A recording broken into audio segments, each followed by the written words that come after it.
Continuando, cinemática em uma dimensão, ou seja, a descrição do movimento retilíneo. A gente viu na semana passada grandezas que descrevem o movimento, a posição, que é onde o cara está, a velocidade, que é como está o movimento, e a aceleração, que é como o movimento muda.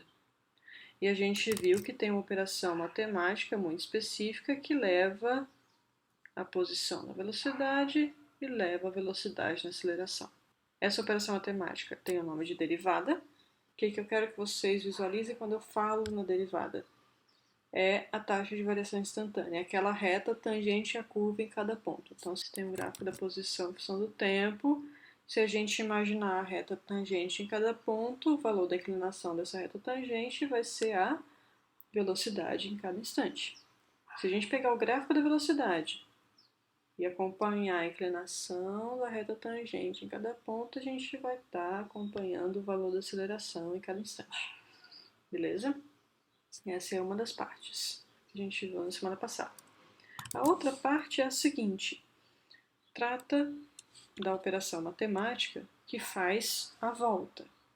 Ela pega a aceleração e leva numa informação da velocidade. Pega a velocidade e leva numa informação da posição. Especificamente, o que ela diz é o seguinte: vamos imaginar um gráfico aqui da aceleração. Pega aqui um intervalo de tempo qualquer. O que aconteceu com a velocidade? Será que a gente pode falar? Nesse exato intervalo de tempo ΔT? A gente pode sim falar o que aconteceu com a velocidade. A gente pode falar o quanto a velocidade mudou. E o quanto a velocidade mudou é a área aqui entre o eixo da abscissa, que é o eixo do tempo, e a aceleração. Se a gente calcula essa área, a gente calcula a variação de velocidade que o objeto teve nesse intervalo de tempo ΔT, que é o quê? A velocidade menos a velocidade inicial. Se eu chamar esse instante de t0 e esse instante de t, isso daqui é velocidade final menos velocidade inicial. Onde o que é o final, o que é o inicial? Final inicial do trecho em que eu calculei a área. Isso é se isso daqui fosse o gráfico da aceleração. Agora, se isso daqui fosse o gráfico da velocidade em função do tempo, e eu pego de novo aqui o instante t0 e pego o instante t. O que vai ser essa área aqui? Vai ser a variação da posição. Vai ser o ΔX. Se a gente for aplicar isso, essa lógica, para o movimento mais simples que tem, o movimento retilíneo uniforme. Como que é o gráfico da aceleração no movimento retilíneo uniforme? Aqui está a aceleração e aqui está o tempo. Como é que é esse gráfico? Esse gráfico é uma linha reta assim. Por quê? A aceleração é zero o tempo inteiro. Qual que é a área, então, entre o gráfico da aceleração e o eixo do tempo? É zero. Então, o que a gente tem? Variação da velocidade em qualquer intervalo vai ser zero. Se a variação é sempre zero em qualquer intervalo, a velocidade é constante. Essa linha aqui. Beleza. Se eu fizer isso de novo, pegar o gráfico, calcular a área entre o eixo do tempo e o gráfico. Se eu pegar e traçar o instante inicial e o instante final do meu intervalo de tempo. O que eu tenho se eu calcular a área entre o gráfico e o eixo do tempo? Eu tenho o deslocamento, a variação da posição. Posição final, o que é o final? É o final aqui do intervalo que a gente escolheu para calcular a área, menos posição no instante inicial desse intervalo que a gente escolheu para calcular a área. Qual é essa área? Olha, se eu chamar x no instante t simplesmente de x no instante t0 de x0, essa área vai ser base vezes altura é a velocidade, que é constante, e a base é o intervalo de tempo de t0 a t. Beleza? Outro jeito de escrever isso aqui é deslocamento num certo intervalo de tempo vai ser intervalo de tempo multiplicado pela velocidade. Isso daqui é a equação para o movimento retilíneo uniforme, escrito em termos dos deslocamentos.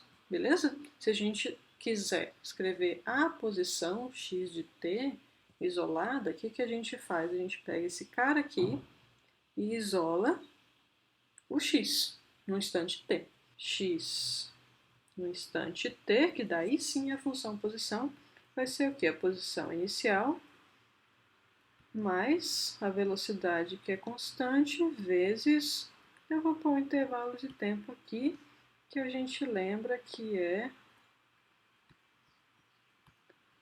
o instante em questão aqui, menos o instante inicial que a gente considerou para fazer esse cálculo. Uma observação que vale fazer é a seguinte: se a gente pegar essa expressão aqui e dividir por ΔT dos dois lados, a gente tem nada mais, nada menos que a velocidade V0 é a expressão da velocidade média. Por que isso acontece? Por que a velocidade média é igual ao valor da velocidade no MRU? Porque a velocidade é constante, ela não muda. Então a velocidade média e a velocidade instantânea vão ser a mesma coisa o tempo inteiro. Segunda coisa mais simples é um movimento com outra grandeza constante, que não a posição, aceleração constante. E é isso que a gente vai trabalhar agora em detalhes. Por que a gente vai trabalhar em detalhes? Porque é um caso simples o suficiente para a gente não precisar de cálculo para resolver, embora eu vá usar para demonstrar as equações gerais, mas o que vai importar para vocês é saber interpretar essas equações gerais e aplicá-las. E por que elas são aplicáveis? Porque tem vários movimentos bem comuns no dia a dia que têm aceleração constante. Nesse vídeo, o restante dele vai ser usar essa ideia de cálculo para demonstrar as equações. Se a gente supõe aceleração constante, quais as consequências para as outras grandezas? Velocidade e posição. É isso que a gente vai fazer. Então, bora. Nossa hipótese vai ser simplesmente essa. A aceleração é constante. Eu posso pegar uma aceleração positiva ou negativa. Por que eu não pego a aceleração zero? Porque eu já tratei do MRU. Eu acho que é mais simples eu pegar a aceleração positiva. A coisa vai ficar mais intuitiva para vocês. Aqui é o valor da aceleração.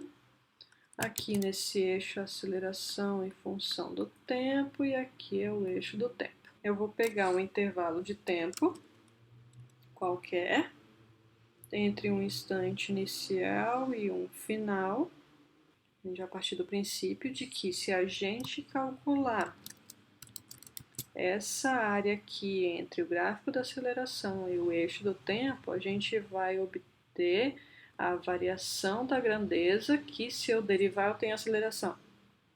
Qual a grandeza que se eu derivar eu tenho aceleração? Qual a grandeza cuja taxa de variação é aceleração? Aceleração é a taxa de variação da velocidade. Então, aqui vai ser a variação da velocidade. Base vezes altura. A altura é o valor da aceleração, que é esse A aqui. A base é o intervalo de tempo. A variação de velocidade vai ser a velocidade final menos a velocidade inicial. Se eu quero saber como que é a função velocidade, o que eu faço? Então, passo essa velocidade inicial para lá. Daí a gente tem, então, a velocidade no instante t, que é qualquer que a gente queira, certo? Vai ser igual a velocidade no instante inicial, que depende de, basicamente, quando a gente começou a olhar o movimento, por exemplo. Ou quando a gente fez uma medida ali da velocidade, somado com a aceleração vezes o intervalo de tempo. Esse cara aqui, se eu der um nome para ele, convém o nome V0, carregou o mesmo subscrito aqui no instante de tempo. A gente tem então que a velocidade num instante qualquer vai ser a velocidade inicial mais o produto da aceleração vezes o intervalo de tempo decorrido a partir do instante inicial, seja ele qual for, e a gente tem aqui uma equaçãozinha para velocidade. Como que é o gráfico da velocidade? É uma linha reta. Que linha reta é essa? Vamos dar uma olhada. Vamos lembrar que a aceleração era positiva. Velocidade em função do tempo e tempo. Vou pegar uma reta assim. Outra reta aqui, com a mesma inclinação. Coeficiente angular é o mesmo para as três. Tem a mesma aceleração? Essas três? Sim. Como que eu sei? Ora, a aceleração é taxa de variação da velocidade. E todas as três são retas com a mesma inclinação, então tem a mesma taxa de variação, então a aceleração é a mesma. É o mesmo, coeficiente angular, que é a aceleração. Belezinha? Qual a diferença entre essas três, então? Já que esse ingrediente aqui, aceleração, é o mesmo para as três. Ah, é o V0 ou é o T0? A gente precisa interpretar esses dois, certo? Vamos começar simples. Pensar no seguinte, T0 igual a zero. O que significa isso, então? V0 vai ser a velocidade no instante T0 igual a zero. Então, aqui, ó, a gente tem um V0, aqui a gente tem outro V0, aqui a gente tem outro V0. Aqui a gente tem uma velocidade inicial positiva, aqui uma velocidade inicial igual a zero e aqui uma velocidade inicial negativa. A gente só consegue dar sentido para isso real se a gente especifica o eixo, certo? Já dando spoiler de que se eu soltar ou jogar um objeto, aceleração é constante, a gente vai usar isso. Bom, aceleração gravitacional está para baixo, então o eixo positivo, para a gente ficar consistente com tudo que a gente está fazendo, vamos pôr o eixo para baixo, beleza? Aqui corresponde, se o instante inicial é zero, aqui essa velocidade inicial zero. Significa que no instante inicial, qual a velocidade? Zero. Então eu soltei do repouso. Velocidade inicial positiva significa velocidade inicial a favor do eixo, então para baixo. Então corresponde a não eu soltar do repouso, que é a velocidade inicial zero, mas eu dar uma velocidade inicial a favor do eixo, ou seja, para baixo. Então é isso aqui, ó. Beleza? E essa velocidade inicial negativa corresponde a quê? Corresponde a eu dar uma velocidade inicial contrária ao eixo. Se o eixo está para baixo, essa velocidade inicial está para cima, então isso corresponde a eu jogar em cima. De novo, imaginem que está um movimento em linha reta, que eu joguei direitinho. Notem que eu não só atribuí um valor para o instante T0, que a gente chama de instante inicial, mas é um instante de referência. Um instante no qual a gente sabe qual era o valor da velocidade. Portanto, tão ou mais importante do que o valor é que informação é essa. Eu fiz o instante T0 igual a zero e eu fiz esse instante sendo justamente o instante em que a tampinha saía da minha mão. Independente de qual o valor da velocidade naquele instante, era o instante em que a tampinha saía da minha mão. Se o instante em que a tampinha sair da minha mão for, no cronômetro, outro valor de tempo, outro T0, o significado de V0 vai ser o mesmo. E como que isso vai mudar o gráfico, a gente vai ver no próximo vídeo. Agora a gente vai seguir em frente para falar do deslocamento da posição. Eu vou pegar um instante T0 aqui e um instante T aqui. E eu tenho então que essa área aqui desse paralelogramo é a variação da função cuja taxa de variação é a velocidade. Qual a função cuja taxa de variação é a velocidade? A posição. Ou seja, essa área aqui vai ser o deslocamento do objeto nesse intervalo de tempo. Eu vou pegar a área do paralelogramo e vou dividir no seguinte: a área de um retângulo mais a área de um triângulo. A gente precisa de mais uns nomezinhos que são os seguintes. Eu preciso dessas alturas aqui. Aqui eu tenho a velocidade no instante t0, que eu vou chamar de v0. E aqui eu tenho a velocidade nesse instante t, que eu vou chamar simplesmente de v. Vamos lá. Termo 1. A área de um retângulo, base vezes altura. Quanto que é a base? Vou chamar de ΔT, tá legal? ΔT vezes altura, que é V0. Termo 2. Base vezes altura sobre 2. Base é o ΔT. Eu vou colocar um meio aqui, tá? Sobre 2 já. Vezes ΔT, que é a base vezes a altura. Qual que é a altura? A altura desse triângulo é esse daqui, que é o quê? V menos V0. Portanto, o deslocamento nesse trecho vai ser a soma desses dois termos. O que eu vou fazer? Eu vou colocar um meio em evidência. E daí, do termo 1, eu tenho 2V0, só na malandragem aqui. Eu coloquei esse meio em evidência para eu somar mais facilmente os termos 1 e 2. Que daí eu tenho o quê? 2V0 mais V menos V0. Intervalo de tempo sobre 2 vezes velocidade final mais velocidade inicial. Não está muito conveniente, certo? Parece interessante eu poder fazer o quê? Pegar essa expressão para velocidade no instante t qualquer e colocar aqui.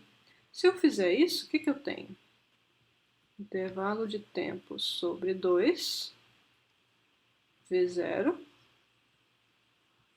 mais aceleração vezes ΔT, intervalo de tempo de novo, mais v0. Isso implica que o deslocamento vai ter aqui 2v0, cancela com esse 2, então vai ser velocidade inicial no trecho vezes tempo decorrido, mais aceleração sobre 2 vezes o intervalo de tempo ao quadrado. Se a gente escrever aqui o deslocamento como x menos x0, a gente pode passar o x0 para o outro lado, a gente pode também pegar cada ΔT e escrever como t menos t0, instante final menos inicial. O que a gente tem é isso daqui. Vamos interpretar. Posição em qualquer instante vai ser dada por uma expressão. Essa expressão tem o quê? A posição inicial, a velocidade inicial, o instante inicial e o valor da aceleração, determinando qual vai ser esse valor. Repara o seguinte, pega t0 igual a 0. A gente tem o quê? Famigerado sorvetão, se a gente chamar o x de s, né? Então a gente tem o seguinte, o tal do sorvetão, na verdade, é a equação para aceleração constante, colocando como padrão que o instante inicial é 0. Eu vou mostrar em alguns exercícios que é meio perigoso assumir isso assim sempre. A gente ganha mais generalidade para as equações se a gente enxergar elas não necessariamente como uma função em cada instante de tempo, mas como que cada grandeza muda à medida que o tempo passa. Se a gente for escrevendo aqui, ó, velocidade em qualquer instante vai ser a velocidade inicial mais o produto da aceleração pelo tempo decorrido desde o instante inicial, seja ele qual for. A gente ganha generalidade, isso faz com que a gente ganhe mais segurança para aplicar essas equações para mais casos, porque as hipóteses estão evidentes ali. Não tem hipótese implícita, que nem o t0 igual a 0 no sorvetão, beleza? E aqui, para a posição, a gente tem posição no instante de tempo, vai ser a posição inicial somada com o produto da velocidade inicial pelo tempo decorrido desde esse instante inicial, mais metade da aceleração vezes o quadrado do intervalo de tempo decorrido desde o instante inicial. Resumindo a ópera, a gente tem isso daqui. Aqui em vermelho eu coloquei as equações na sua forma mais sucinta, porque daí fica mais fácil de ler. Lembrem de tentar sempre ler e não soletrar, beleza? Ao invés de delta x é igual a v0 delta t, isso eu estou soletrando. Agora, se eu pensar, o deslocamento é dado pelo produto da velocidade inicial pelo intervalo de tempo decorrido, certo? O intervalo de tempo em que aconteceu esse deslocamento, mais o quadrado do intervalo de tempo, vezes a metade da aceleração. E assim vocês podem ter mais fácil a associação com algo real acontecendo. Aproveitem, pega, solta coisa para tentar enxergar. Última observação desse vídeo é o que está destacado aqui. Faz a aceleração igual a zero. O que a gente tem? Esse termo some e esse termo some. Exatamente o que a gente tem para movimento retilíneo uniforme, certo? Ora, aceleração igual a zero, zero é um valor constante. Então, essas equações se aplicam. Não importa o valor da aceleração, basta que ela seja constante.